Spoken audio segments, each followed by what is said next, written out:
Halo rekan-rekan mahasiswa, apa kabar? Sehat-sehat selalu ya. Video ini merupakan pengantar mata kuliah komunikasi politik. Video ini akan menjelaskan apa dan bagaimana mata kuliah komunikasi politik serta materi apa saja yang dipelajarinya. Selamat menyaksikan. Media massa di Indonesia menyajikan ucapan dari petinggi pemerintah yang menegaskan perlunya melakukan komunikasi yang baik dengan masyarakat.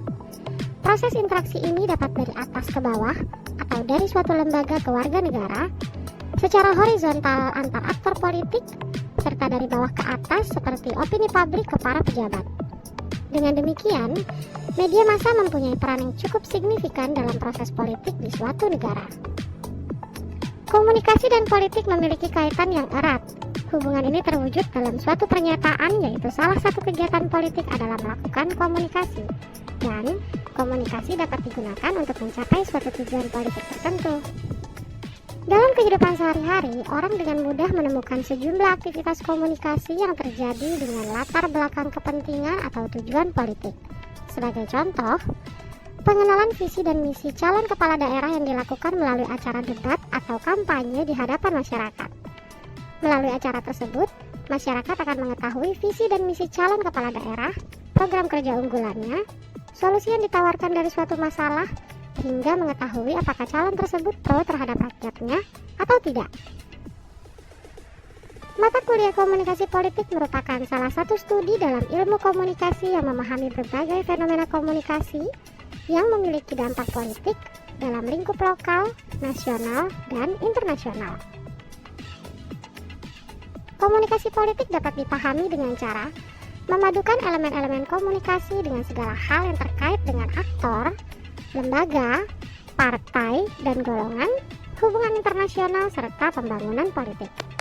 Selain itu, komunikasi politik dapat dipahami dengan cara memadukan elemen-elemen komunikasi dan konsep-konsep pokok yang ada dalam ilmu politik seperti negara, kekuasaan, pengambilan keputusan, kebijakan, serta pembagian atau alokasi. Hal-hal yang dapat dilakukan dengan menabulasikan antara elemen-elemen komunikasi dan pemikiran politik, teori politik, sejarah politik, analisis politik perbandingan, administrasi publik, kebijakan publik, sosiologi politik, serta teori-teori kenegaraan. Rekan-rekan mahasiswa, sungguh sangat menarik mempelajari materi yang ada di dalam perkuliahan komunikasi politik. Materi-materi tersebut terdiri atas 1. Komunikasi politik dalam perspektif ilmu komunikasi, yang di dalamnya membahas ilmu komunikasi dan ilmu politik, pengertian komunikasi politik, serta berbagai landasan dalam komunikasi politik seperti landasan filosofis, teoritik, dan empirik, agar Anda memahami dasar-dasar komunikasi politik dalam proses komunikasi. Tujuan, arah, dan ragam serta bentuk komunikasi politik di tingkat lokal, nasional, dan internasional agar Anda mampu menghasilkan ketajaman analisis terhadap fenomena komunikasi politik.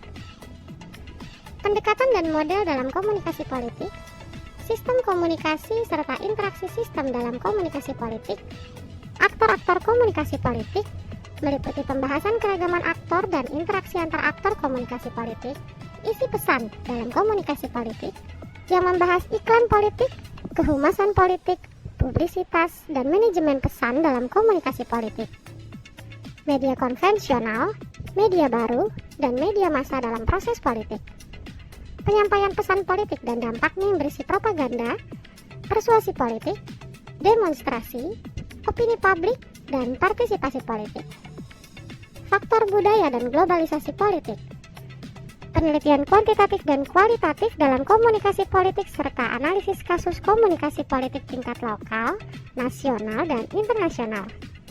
Menarik bukan materi dalam komunikasi politik? Selamat mempelajarinya ya.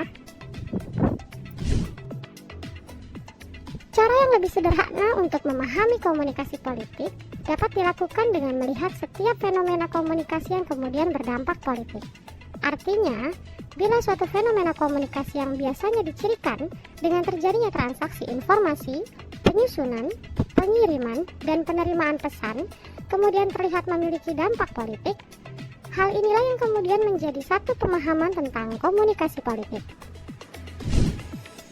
Ada juga yang berpandangan bahwa komunikasi politik terjadi ketika proses komunikasi terjadi dengan melibatkan pesan-pesan politik, aktor-aktor politik, atau berkaitan dengan kekuasaan, pemerintahan, dan kebijakan pemerintah.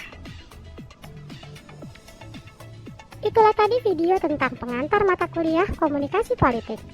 Semoga mengikuti mata kuliah ini, rekan-rekan memiliki pemahaman, wawasan, dan kemampuan menganalisis berbagai fenomena komunikasi yang memiliki dampak politik dalam lingkup lokal, nasional, dan internasional. Terima kasih telah menyaksikan video ini. Sampai jumpa di video selanjutnya. Semangat belajar!